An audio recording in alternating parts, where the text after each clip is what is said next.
streets of gold. Things aren't always as they seem. Looking back on all the chances that I missed, some I held, some slipped away. One street over where my memories exist, I wondered what would change, I really couldn't say. In this life there's nothing certain, except the curtain that rises to the stage. Silly games of second guessing, I just forget the lessons that I couldn't learn. Because one street over there's a life I could have known that would have kept me from the one I have today.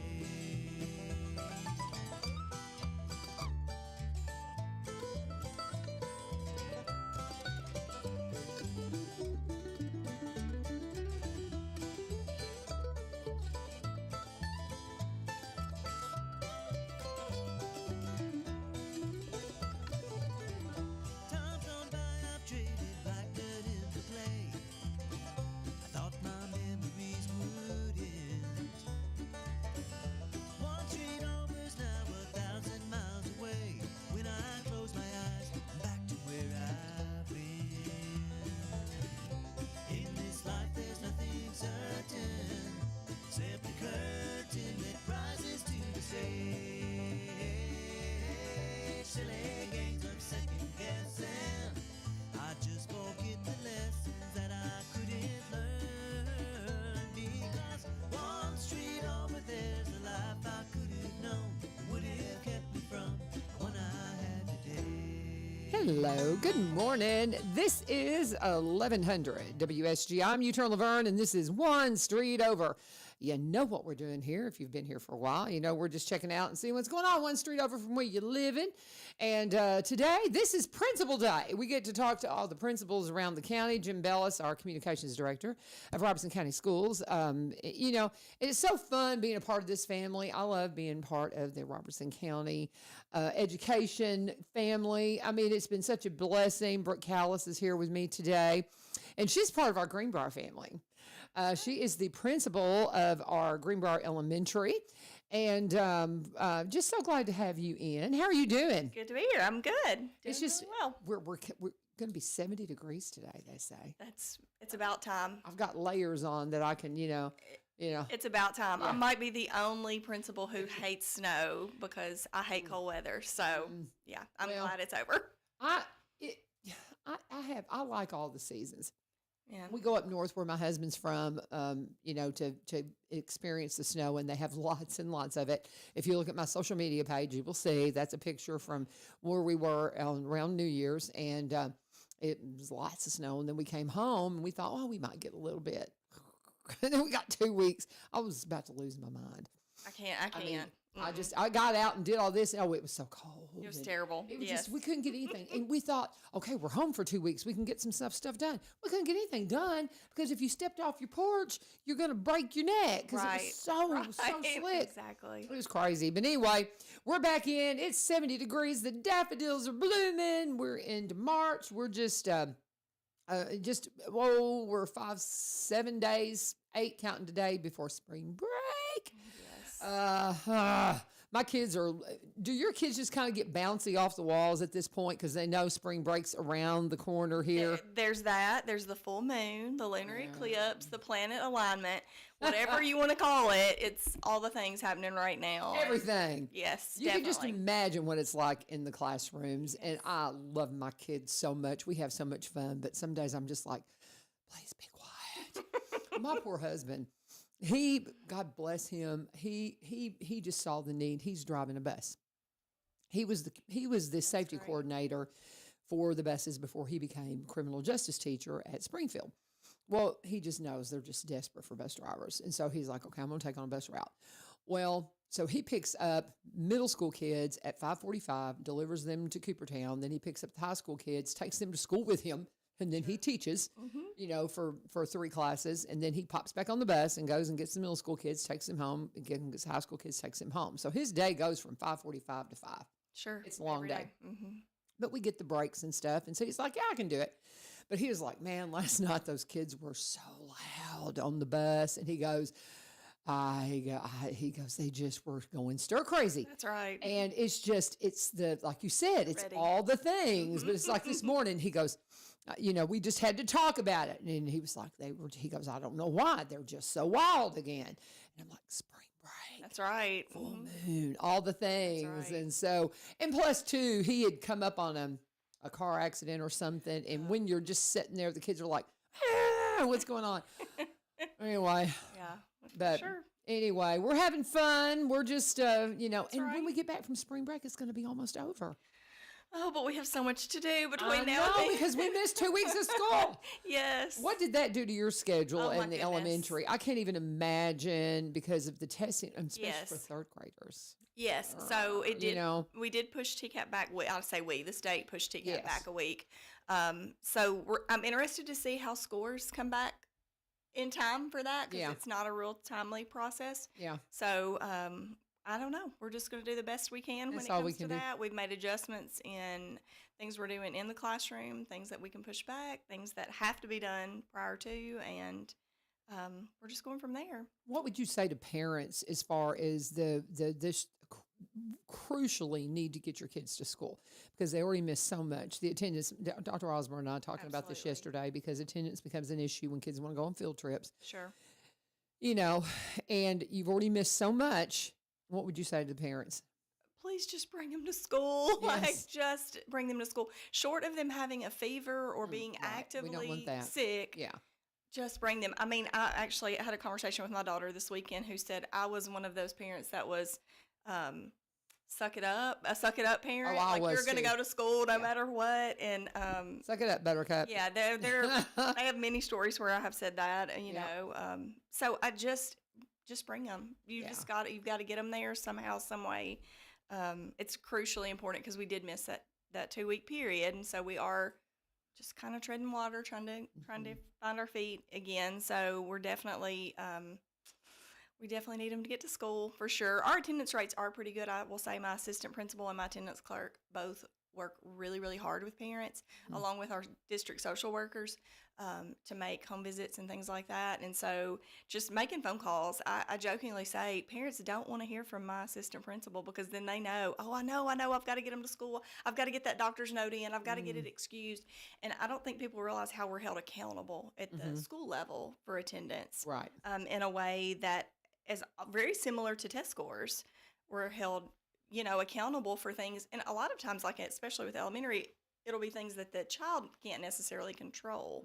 So we definitely rely on parents to get them there for sure. Right. And that's the thing. It's just so crucial. And it's so funny because Dr. Osborne and I have really talked a lot about that this week because I've got so many kids I want to take on this field trip that they messed up on their attendance and they all, and I've got like a list. I'm like, okay, this one did this and this one did this. And she's still like, but this, Right. this, and this. And I'm like, because I want to be able to take them because it's a Right. good experience. But in the same sense, I get it. For sure. And you have to be strict because if you're not, then they're gonna start backsliding. And we've gotten better. We seem to have gotten better, but we're still. And I think from the high school perspective, the exam exempt thing that they're letting them It's do helped. has helped tremendously. But we still have a long way to go, and I can't imagine for elementary. We do. Yeah. Like I said, it's definitely, we have a pretty decent attendance rate right now, so we are very proud of that. But we definitely rely on parents to make sure that they're there and they're on time and don't leave early. That's another issue, that you have from time to time. But Well, that's the thing. They'll think, well, I got them there, so they were counted, they were counted there, so that's okay. And now I'm going to take them out for a dental appointment or something to that degree. But what if they miss math class? right, Math is probably one of the biggest issues because one of my very best friends is Muriel Barnett. You may know her. sure, And she was a math teacher. And if you, and two, I'm close friends with the math teachers we have in high school. If they miss a step, and when I'm teaching something to do with audio and video and somebody comes in and I've showed them something and I have to completely reteach it. right, And it just completely destroys the dynamic of everything Right. you want to do that day. right. Right. And so it's just so crucial to Sure. get your kids there, guys. So we've missed 2 weeks of school. We're behind. That's right. Spring break is next, Right. is just less than 2 weeks away now, just a week and a half away. Get your kids to school. And we have some very exciting things coming up that they Let's don't do want to it. miss. That's Like, right. right now, one of the things I kind of wanted to talk about was earlier this year, actually over the summer, Dollar General Corporation reached out to me and just said, hey, we've got some things we want to do. We've looked at your school. We see the good things going on there. We want to partner with you guys. Would you be interested in letting us come in? We would like to provide goodie bags for kids. We'd like to do a book donation. We would like to really focus on literacy.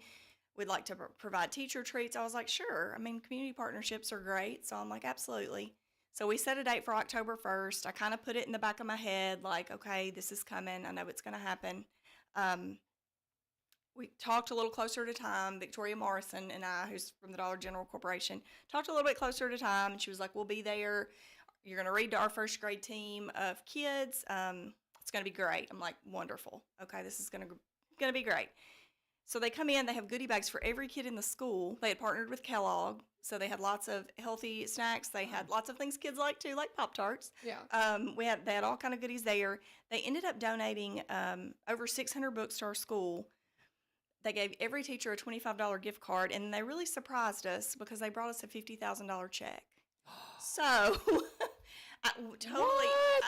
I was speechless. And What? if you know me, speechless doesn't happen often. Wow. So standing in front of that group of first graders, they're like, "Well, open the big surprise," and I'm like, "It's $50,000! Oh my gosh!" So we have just installed smart boards in all of our. We've finished out all of our K through 5th grade classrooms. Okay.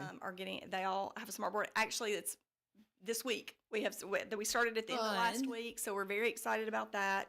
I'm very thankful. So when you go to Dollar General and you see that yellow sunglass campaign that they do for the Literacy Foundation, Do it. do it. Just know it goes. It really is Wow. a real thing there. We're very grateful for that That is partnership. so cool.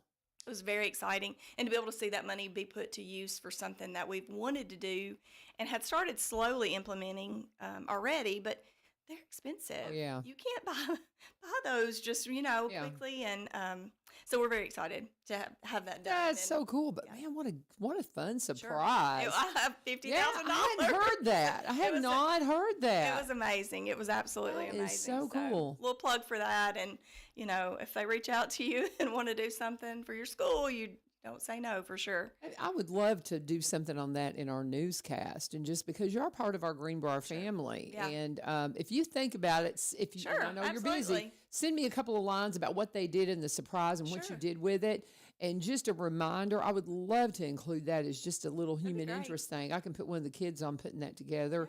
Come and see put them in that- action too. Like that's Yeah. what we're really excited about is they're being installed.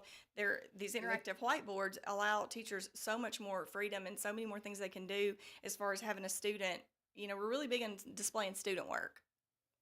The most effective classrooms are classrooms where the students are in charge of the learning. So when you can put a student in front of their peers and have the student explain, do the tools on the interactive whiteboard, it just makes all the difference in the world. So Okay. yeah, we're really excited We're about going to have that. to do a story on that. We're just great. so slammed between here and spring break, but I feel like we need to do it before spring break. So you've got those going Great. now. Yes, ma'am, we do. Okay, I'm Great. gonna make myself a note, because all we'd have to do is just come and walk over. Absolutely. We could take a little walk and get some footage, Right. and that would be great. Be great. That Come would be on a and fun see little us. story. Okay, I'm gonna try to make that happen. But send me a little Okay. reminder note. What else have you got that we need to talk about? Okay.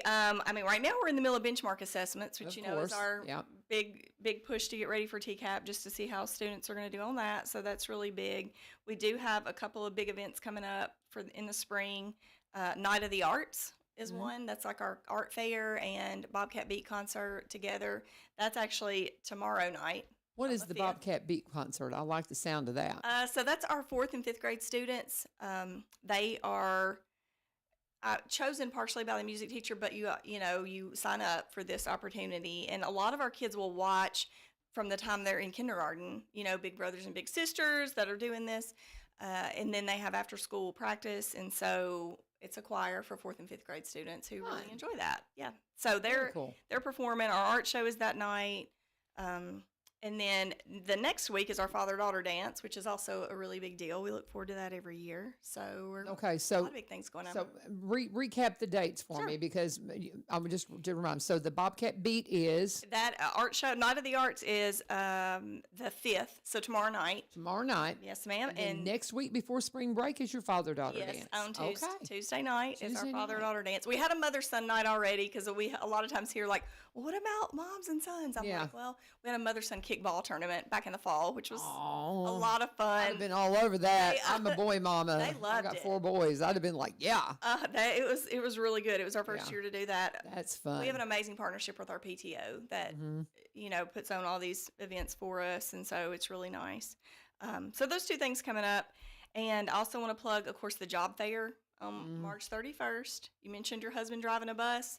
That is something I will tell you we are in desperate need of bus drivers. Yes. So anyone who's interested in that, interested in teaching next year, interested in being an assistant, come see us at the school board office. Believe I think it's from 1 to 6, but it's on the 31st. It So. is on the 31st, and I'm glad you mentioned that because I don't have that on my calendar right here, and I had noticed something about it and I forgot to write it down. So we do have that job fair, and job fair is what opened the door for me. I went to a job fair, Right. and had no idea they were getting ready to start an audio video program. I was applying to become an ELL teacher, and was going to go back to school. And so just kind of, I was like, oh, okay. And what you said about the buses, I know you guys end up having to cancel bus routes, do all this all the time. So we desperately need bus drivers. And I've even thought about picking up an afternoon route, and I just don't know how. I mean, I drove a bus. Please I do it. I just don't. As I look at my schedule now, I'm going, Sure. you know, because I couldn't come and take care of the little ones because I'm already coming in. Classes. Right. Yeah, I have classes all the way up until 3 because I come in with a morning planning because of the radio show. Sure. So all I could help with would be the kids that are getting dismissed at 3. Yeah. It's But, tricky, but we yeah. definitely need them. That's for sure. I know, but I don't know. Yeah, and driving a bus is fun, guys. I got a kick out of it. They're not hard to drive. You can drive a bus. And teachers, do you have any idea? You don't have to keep your car maintained because you're driving the bus to school. You might even be, you could possibly do a double route like my husband's doing. And it's nice extra income. That's right. I mean, it's nice extra income if you want to do some trips or something. Want to take your kids to Disney? Drive a bus, and you'll save the money like that. We also need because- substitutes, just Yes. substitute teachers. Yeah. I mean, you've probably seen that, working in the high school. How many times are we doubling up? Are you taking extra students? And I'm blessed to work with an amazing faculty and staff who just take on the extra kids to help their teammates out. Yeah. But man, it's hard. It's really hard, especially this time of year, wrapping up cold and flu season. Yes. We are in desperate need of those So, things. Go to the job fair. Find out all the things that you can be a part of this Robertson County education family, and you would love it. We're fun. That's right. We have a good are. time. We have a good We time. have a good time. And so what else have you got? Well, We got about 10 more minutes Okay. now, Brooke. I'm So- saying we got all kinds of time. I kind of went through all of the things. Yeah. I was like, oh, I want to talk about Dollar General. I want to talk about. This is really, it's a Robertson County student. I guess I'll do a little plug for it. Okay. My daughter actually has a speech tomorrow, so that's kind of on my head. Yeah. She was one of 3 kids chosen in the state to go speak at this school health conference. So Nice. I'm a little. How exciting is that? Yeah, you Yeah, can that- absolutely talk about that. I mean, she goes to East Robertson High School, so but she was one of 3 students chosen to go speak. She has Crohn's disease and has had lots of health challenges in her life, and so anyway, that's kind of fresh on my head. And That's really cool, it's a though. big deal, That's a very big deal. yeah. Congratulations. We're Way to go. excited. Now, what grade is she in? she is a junior. Okay. At East. That's really cool. That's really cool. So is she going to speak at the state legislature? She is going. She went there last week because of FFA, but Yeah. this is at the school coordinated health conference that happens Oh, okay. at the Renaissance. Okay, I just figured it was going to be because they're in session, Sure. So I thought, well, you Yeah. know. Well, this is kind of just talking about the challenges that students face Mm-hmm. and how health can affect their school Oh, life. yeah.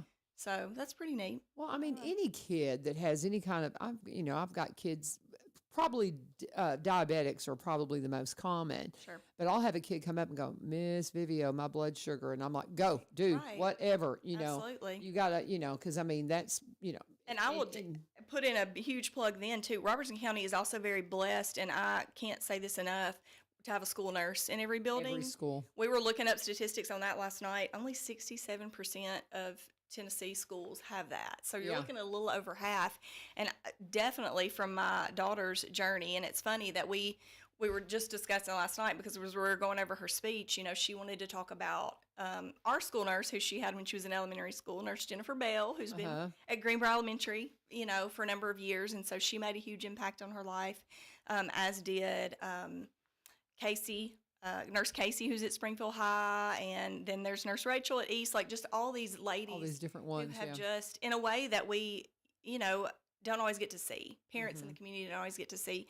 We could not function without our school nursing services. So just a huge plug to them and the things that they're doing with students and with children and the relationships they build. Yeah. You know, a teacher has you from year to year, and they can follow you as you get older. But that nurse has you from kindergarten until you leave that building. You know, so we are very blessed to be able to have that in this district, and so it's very cool. Huge shout out to school nurses. We're very thankful. Our nurse for them. Sarah, I don't think there's a day goes by that I'm not sending her a note going, "Can I send you a student? Can I send you a student? Can I send you a We student?" love her too, and I will say, she's our wonderful. relationship with her, and then Nurse Catherine at Greenbrier Middle. It's like they're just such a good team there. They just work They together, cover for each other, and They I do. know Nurse Sarah's kids are probably with you, right? are, That's why I yes. figure. And Yes, like, ma'am.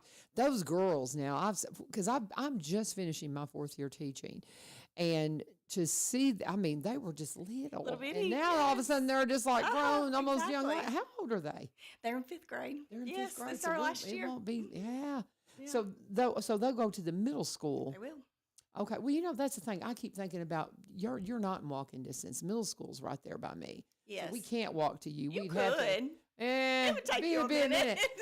I'm forgetting. It's the middle school that's right next to us, and I'm like, so I don't guess we will be walking over there. I mean, but maybe you could get you a bus driver. And Yeah. I don't know, We have but student drivers we'll figure that come- something out. We do have student drivers that come over. We do have that's another excellent relationship we have with Greenbrier High School and Miss Haley in the TAPS program, teaching as a profession. Oh yeah. Which was not a thing when I was in school. Right. We were just kind of starting co-op experiences, and so I did go spend some time at the elementary school when I was at East Robertson myself. But now we have this really great program where students come over once or sometimes twice a week, do observation work, but they also work with students in her class, and that's students who want to be. In fact, yesterday I just happened to see one of my former students who then became a TAP student, who's now at Austin P, and will be done in December of next year. And so it's just nice to see that progression of a child who wants to get into this profession, because I mean, you and I can't do this forever, right? No, I mean somebody's that's just gotta it. take Somebody's over, got to come so- back in. I mean, Yeah. I retired into teaching, so I'm definitely on the other end. But it's one of those things that if you get into this teaching, guys, and I tell a lot of the folks that are my age, if you've had your career, but you're just not ready to be done, and you're knocking on 60, and you're kind of going, what do I want to do? Consider it, especially if you've already got a degree. There's career teachers. Then I've got my friend Mr. Valines that became an English teacher. He told me he was going to follow. He was talking to my husband and I. And we talk about retiring into teaching. He goes, "I'm going to do that," and then he goes, "I'm going to be an English teacher." And I'm like, "That's a tested subject, Chris. What are you doing?" So a lot of pressure. I have a project-based class where we play with videos and cameras, and it's different and it's very different. My husband's classes is even way more.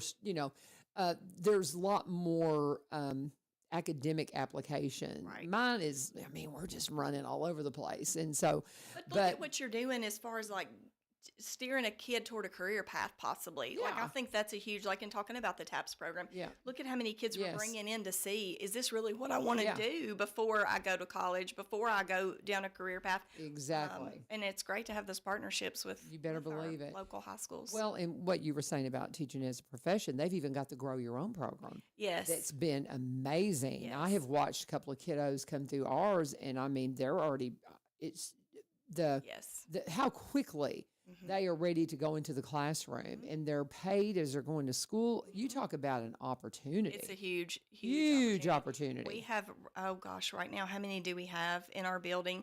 I believe we are going to graduate 6 this time that are with me, 5 or 6. That's terrible. I should know that statistic exactly. But we have a number of students also that are in their second year or for even first year starting out. And one of your Greenbrier High students is now one of my Grow Your Own assistants. And it's just so fun to watch them come back through. And you talk about this school district and just the buy-in that you have to watch a student, this student, Ella Honeycutt, who I figured it was Ella. was I thought one it was of her. yes, was one of your students. She was one of our students, and it's so nice. Just like the other student I was talking about coming back yesterday, it's so great to see these kids who want to come back to their community and give back and live here because it is a good place to be. Yes, you bet. I mean, I don't know where else I would go. It's great. It is wonderful, and I'm love that you mentioned the teaching as a profession because it is such a good program.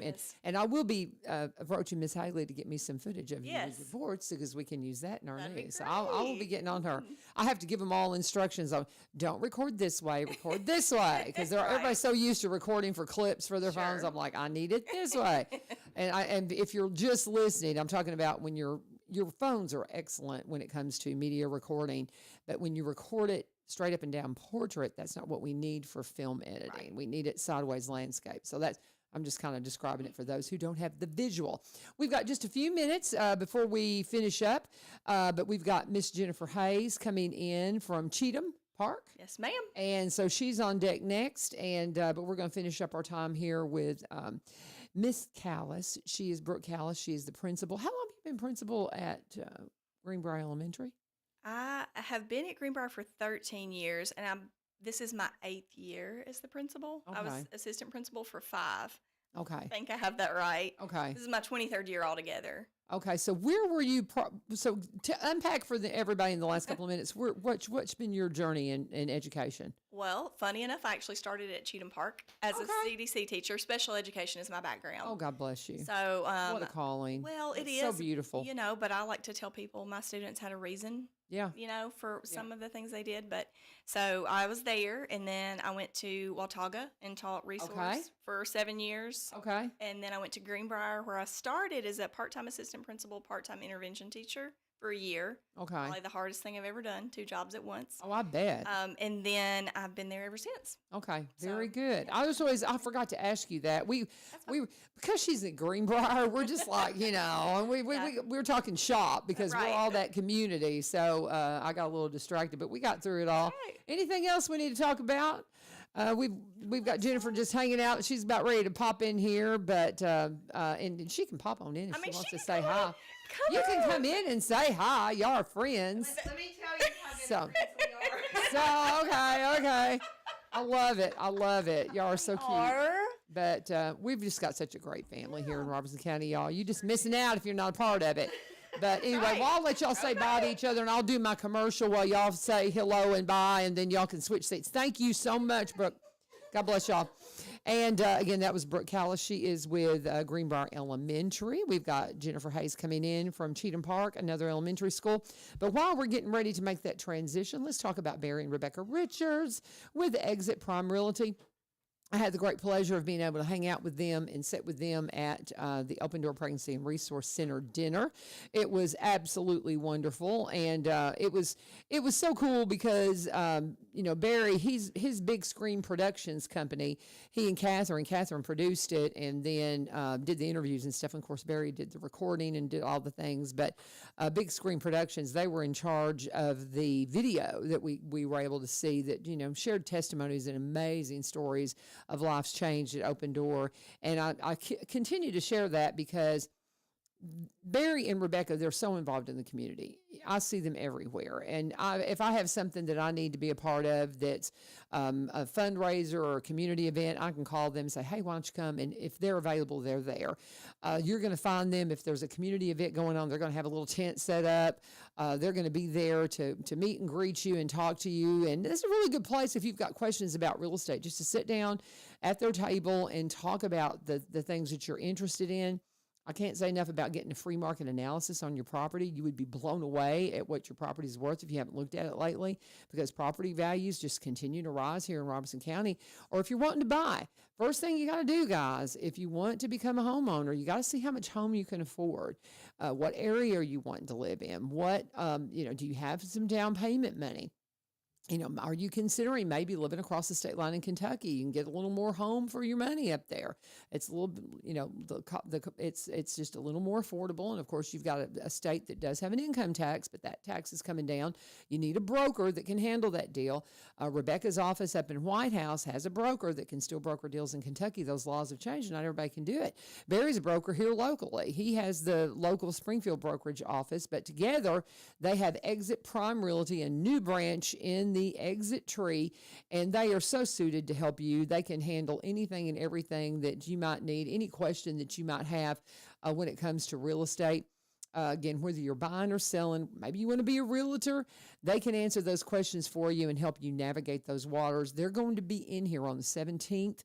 Going to come and spend the hour with me. Yes, that's St. Patrick's Day. We're going to talk a lot about the Kilgore Station Bluegrass Festival, because did you know Kilgore was a Irish descendant? So we're going to talk a little bit about that, because they're on the board for the Kilgore Station Bluegrass Festival, founding members of that. They always help sponsor it, so they're going to be a part of that. But we're going to talk about real estate too. So if you have some questions, maybe we'll take some phone calls that day. That's something we've been talking about. Maybe we'll bring in. I'll have to talk to ILU, but any questions that you have, be sure and, reach out to me, and I will share those with them.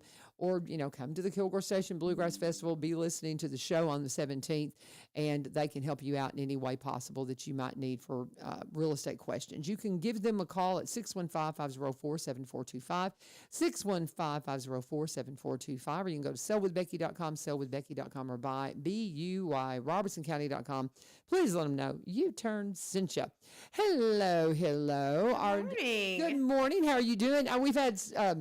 I'm so glad that Jim was faithful and got the messages out to you guys, so we got our days straight. Because yes. Our calendar's been kind of, we started out on a different day, because we have these reoccurring days, and we've settled on the first Wednesday of the month now for our principal visits, and so that's where we've landed. And Sean Elmore, that was really her date for Open Door, and so I got her to switch to the first Monday to open that day up, and so we are forever. And this is only during school. We don't do this during the summer. So it's during school. Thank you for that. Yes, thank you. Well, Jim, I told him, I said, are we going to try to do, we can't bother the principal. But no, y'all have to work though. Oh gosh, we're working a lot in the summer, yes. See, that's just it. People don't realize that. When you're an administrator, you don't get the breaks like everybody else does. You get somewhat, but you're still... Yes. Yeah. I try to take about 2 full weeks in the summer if I can. And not that I'm working full time during the summer, but I'm there several days a week most of the summer. So you try to have a block of 2 weeks. And I think I see that with most of the and vice principals, the same thing. Yeah. You're taking on a lot. And the paperwork, oh my goodness. The list never ends. It never does. I'm just so blown away. And people just don't have any idea. This is the education system as it is, and you can sit there and say, well, it should be, shoulda, coulda, woulda. It's what we've got, and it's what we have to navigate. And if you want to be able to do the things that we need to do in education, the paperwork's just part of it. And it's just part of it. And that's probably one of the biggest things as an admin that you guys have to deal with, is crossing those T's and dotting those I's, man. Yeah. It is, and it's a balancing act of wanting to engage with the students and be in classrooms, but also I have these deadlines and this paperwork due and compliance paperwork. And so it's constantly balancing what has to be done in the moment and what can I push till later so I can go spend time with the children. Yeah. So we don't procrastinate. It's just whatever's at the top that has to be done. Yeah. I hate that word procrastination. It's like, I don't procrastinate on nothing, y'all. It's just what has to be done. It's shifting priorities. Exactly. Thank you. I'm going to use that. There you go. I don't procrastinate. I have to shift priorities.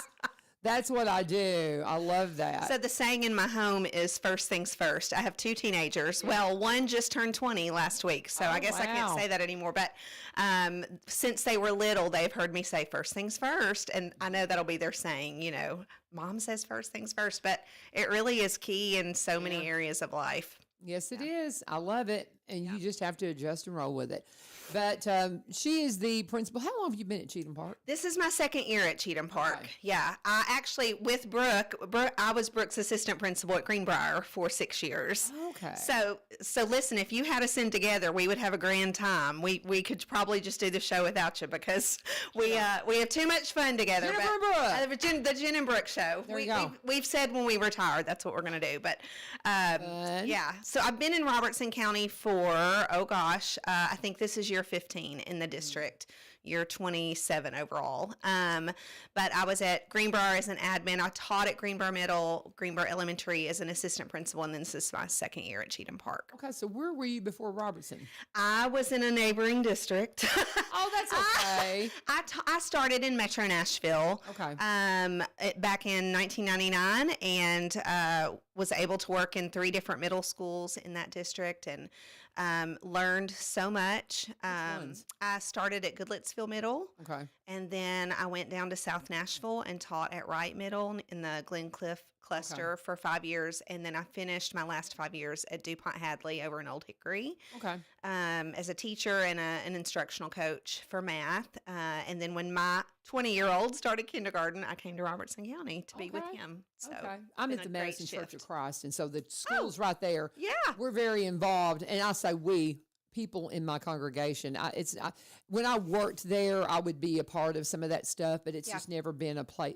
But we've got so many of our members that pour into those schools. Absolutely. So when you said middle schools, I'm like, I'll bet you've been There's your with some of mission my field right there. Yeah, I bet you've been with some of my church family. Yeah, probably for sure. so. Because I've got Carol Bellis, God bless you, Becky Cantrell, 2 of the ones. I mean, they're just incredible. The work that they do in the schools, and just amazing. And they just never quit. And and it just blows my mind because they get it. Yeah. They get and that's the reason my husband and I are teaching and not just retiring. And is because we see it as a place where we can still make a difference. Yeah. And well, and not know. only are the people employed at the school making a difference, we feel the support of our community, the churches around us. Oh, yeah. Springfield First Baptist is a huge supporter of us. They are always asking what they can do to support our students and staff, and we are just really grateful to have so many partners in Robertson County supporting the work that we do every day. Very good. Okay, now I tell you, this is something that I forgot to ask Brooke. How are you? Because this is that point of the year where you're kind of going, okay, I know this one's retiring. How are you as far as staffing right now? Are you going to be looking for some key positions? What do you That's think? a great you're gonna be question. I know needing? Brooke plugged the job fair coming up in just a couple weeks. We are in a really great place with staffing. Last year, we had almost 0 turnover, which is unheard of. Yeah, very much. We had just a couple of people that retired, but nobody really leaving because they were unhappy or, done with education. So I just sent out this week, Brooke and I always send out sort of an intent for next year, like, hey, tell me what you're thinking, no pressure. I do know of 2, I have 2 retiring this year, and so far everyone else says, I'm back, sign me up. So we do have a couple of spots that we're looking at filling, and I'm excited to meet some candidates at the job fair. But, one thing I will say in all of the years in education and all the schools that I've worked in is when your school culture is strong and you are supporting teachers while they're in the trenches supporting kids, they tend to stay. And it really makes a difference with, not feeling like I have 10 positions to fill at the end of the year. Yeah, for sure. And we get that same note. It's like, are you coming back? What's your plans? Yeah, What's your plans? And I remember the first time I got that, it's so weird getting acclimated into teaching because, I so come out of a different. career Yeah. that it's like, well, of course I'm still working. What do you mean? Are you trying to tell me something? Because this has been such a weird adjustment for me because it's so different than the industry that I've been a part of for my whole career. So, but it's beautiful and it's wonderful. And go to the career fair on the 31st Yes, come see and us. see what is available out there. And if drive a bus, be a sub, work in the cafeteria. Our Miss Tish is retiring.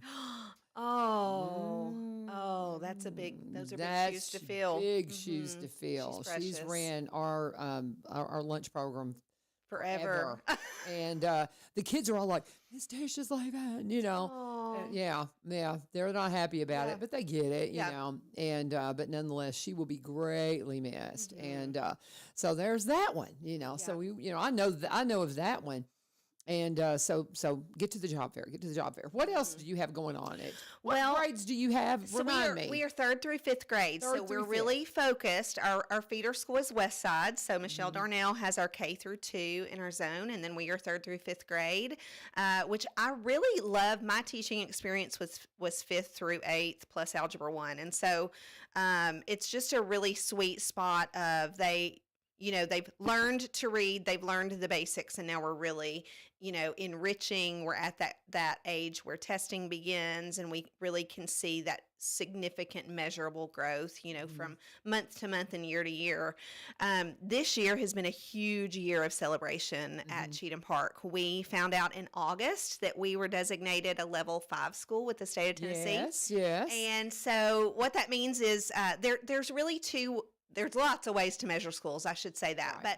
But when we think about state accountability, we think about growth and achievement. And both of those things are important for lots of reasons. So achievement means like our kids passed, basically. We have this passing mark on the report card. And so for TCAP, we have this passing mark that our kids are at grade level. But growth takes into account that kids are arriving to us at different places. Right. We have kids that are still learning English. We have kids that may have some reading difficulties or other health impairments that may impact the speed of their learning. It doesn't mean they can't learn it. It just means they're arriving at a different place at the start of the year. And so growth takes into account wherever they arrived at the start of the year and where they ended the year, and did they make at least a year's worth of growth? That would be a level 3. A level 4 and 5 would be above average and significantly above average. So what that really means is at Cheatham Park for last school year, our kids that were struggling a little bit with learning to read or learning their math, as well as our kids that were already scoring at grade level, that across the board we were able to make above average growth kid by kid. And that really has been our mantra. Our school-wide theme last year and this year both is level up, and that really means whatever level you come in at, we are increasing. We all have a goal to reach, and your goal might be different than your neighbor's goal, but they're all worthy, and we're all going to celebrate when we reach those. So we were thrilled when we found out we were a level 5 school, and then later on in late November, we found out that we are a Tennessee Reward School. So reward school status takes into account that growth as well as achievement. So hitting our targets for passing, for having kids reach grade level. Every school has their own AMO, which is our target the state sets based on where we were the year prior. And we reached ours last year, which is huge, and it's exciting for the kids. It's exciting for the teachers to go, oh man, all that work I did last year, really paid off. Really paid off. And so we've had celebrations. Dr. Weeks has brought out big sheet cakes a couple times to us. And when early in the fall, our PTO sponsored a surprise DJ party. We had a glow-in-the-dark party for our kids to celebrate their level 5 growth because they're the ones that showed it, So it's just been a really fun year to be able to go, okay, what we're doing is working, and we get the chance to earn it again. That's what I keep telling our staff is, we do it again. Yeah, we can't let off the gas. We're gonna do it again this year. Right. So. I love it. You know, and it's like when you being 3 through 5. I have a 3rd grader. My oldest grandson. It's going to be double digits. That's a big one. Oh my goodness, it just doesn't seem possible. But he's in 3rd grade, and it's what you said about you're able to start teaching them the more academic things, and you're able to enrich. And I see his education go. It's just so beautiful to watch. Yes. And I'm seeing it more clearly now than I did with my own, because with my own, I was so busy just being mom, surviving. Yeah, that you don't see a lot of it. And so being able to kind of hover out here as mama, I'm just going, oh, that is really cool. Yeah. And but I know they do have the pressure on them with third grade and the testing and all of that. Now, unpack. It's going from third to fourth, right? Oh, mercy, yes. talk to me about but then that. it gets to follow them after that, too. So a few years ago, the state legislature passed a law that it's the reading success law that our third graders need to show that they're reading on grade level through TCAP. And the intent behind the law is great. What I always have to explain to parents is that TCAP really doesn't measure how well a child is reading. Ames Web tends to measure that as far as like reading fluently, not making mistakes.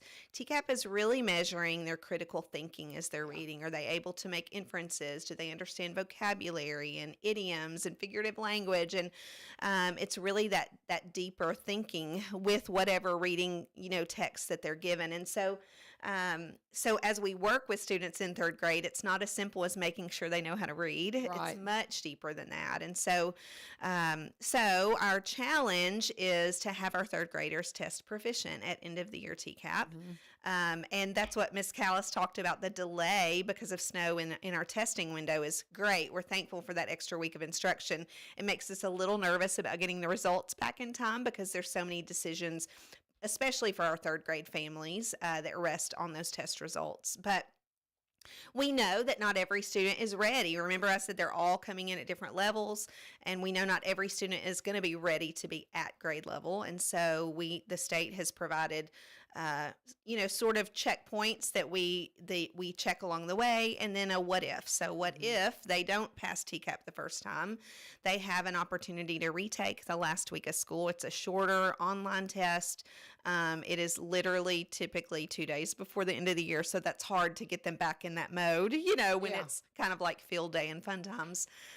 So they will have that opportunity. They also have the opportunity to participate in summer learning camp, to participate in small group tutoring over the following school year. And if a student does not test at proficiency level on TCAP, but they scored high enough on our reading screener, showing that they actually can read, then they can promote with sort of that caveat of we'll continue to do tutoring just to make sure. Gotcha. Yeah. Okay. So there's a lot of options out there. A lot of times people hear this, they're like, oh, they're going to be tested, and if they don't pass, they're not going. It's like, it's to evaluate the kids who need that extra instruction. Absolutely. And to make sure we're putting those supports in place for them. I have to tell you, as a high school teacher, the fact that I know it's a pressure point and all that, but we've got to do something because we do have kids getting into high school that are not proficient. They're not reading at a level that they should be. And I mean, I say not proficient. They're just that critical thinking's not there. And that's one of the reasons why I love that we have so many CTE programs is because to me, that's what we should be really driving home is critical thinking. Absolutely. Because we're doing career stuff. And so, anyway, it's just, we all work together and we see so much the hard work you guys do. As they come into high school. And I know I saw something about your English language learners and stuff. That challenge is one of those things. Have y'all done anything different in that regard? Because I know y'all got to have a lot of ELLs. Yes, we have a highly diverse population at Cheatham Park, and I love it. It is so beautiful. I would say we are between 35 and 40% of our students are English learners or have grown up in a home with a language other than English, and maybe have tested out of that English learner's need for classes. And so we do have a lot of extra support. We have 3.5 extra teachers in our building. We share one of our sweet teachers with Kreisel Elementary to support them. Sometimes they are pulled out, so especially if they're within their first year or two in the country, they get an hour a day of specific English instruction, reading instruction, vocabulary building, speaking and listening, those kinds of things. And then we really have pushed a co-teaching model this year where our EL teachers are pushing into reading classrooms and supporting our English learners while they're also getting grade level instruction. Because what we have to remember is once their basics are there with speaking and listening, we can't just not teach them grade level things and wait until they're proficient, Sure, with English. But the growth that I have seen in our EL students is phenomenal. We have super supportive families. Our family engagement, even especially, I would say, with our non-English speaking families, is shocking. I'm amazed every time we open the doors. But our team of EL teachers and our EL students, their work, their compassion, their own excitement for leveling up is huge. They just finished ELPA testing, which is sort of the English learner version of TCAP. It's our federal and state accountability measure to see how far they've grown, and it tests their reading, writing, speaking, and listening. Last year, about 20% of our students exited services because great. they did so well on the ELPA test. So it will be May before we get these results back, but the students came out feeling really confident. They would come out and say, Miss Hayes, and tell me all about what they wrote about. So I'm just really proud of them and the growth that I'm seeing in them, both in their language acquisition and what they're doing in their classrooms too. Yeah. I have the young ones are so good at picking up the other languages. My big thing, I've done a lot. One of the reasons I wanted to be in ELL is because I've done a lot of work in the immigrant and migrant community, and have taught a lot of English second language through ministry. And so my biggest challenge for some of them is that they don't forget their first language. Yes. Because then what are you going to do about communicating with mom and dad and grandma and grandpa and aunts and uncles and all the things, and the ones that are back in their home country a lot of the times. And so, because I have so many Spanish speaking or kids that are from Spanish speaking families that are not great with Spanish anymore. And I get so tickled at them. And when they're struggling in Spanish class, I'm like, really? You know, I mean, I don't speak Spanish, so I don't have any room to talk, but come on, you got to keep your first language. Yeah. And so I love to tease them, but that's a struggle, you know, because especially when you get them young and they just want to go, I'm just all English now. Right. Absolutely. So, I think that's really key, is making sure that as we are teaching them English and helping them embrace a new language, that we're also honoring their first language and their first culture, and that one is not better than the other, one is not more important than the other, that both are valuable. And gosh, if we have a generation of bilingual speakers, what a gift. Beautiful. What a gift that is. Yeah. All my friends that work in missions that speak, multiple languages, like 4 and 5. My friend from Ukraine, I don't know how many she speaks, but it's like a lot. Yeah. But it's because she has to, because she's had this change in her life, and, she has to speak all the things because they have been so uprooted. And so, but we've been very spoiled. And so we've really got to encourage them, but I love that y'all are doing that. So what are we missing? Anything? We've still got about 7 minutes here. Let me think. So we've got Lee Marie coming in with the Ghost Show. Don't forget, it is Wednesday, so you got another full hour of local programming. So stick around, y'all. Well, I will tell you something really exciting we just found out a couple weeks ago, is that we have Robertson County's first 10 under 10 finalist. And so what does that mean? That is, it is through the Governor's Early Literacy Foundation. Okay. And what they do is they have a program that started, I think this is maybe year 4-ish.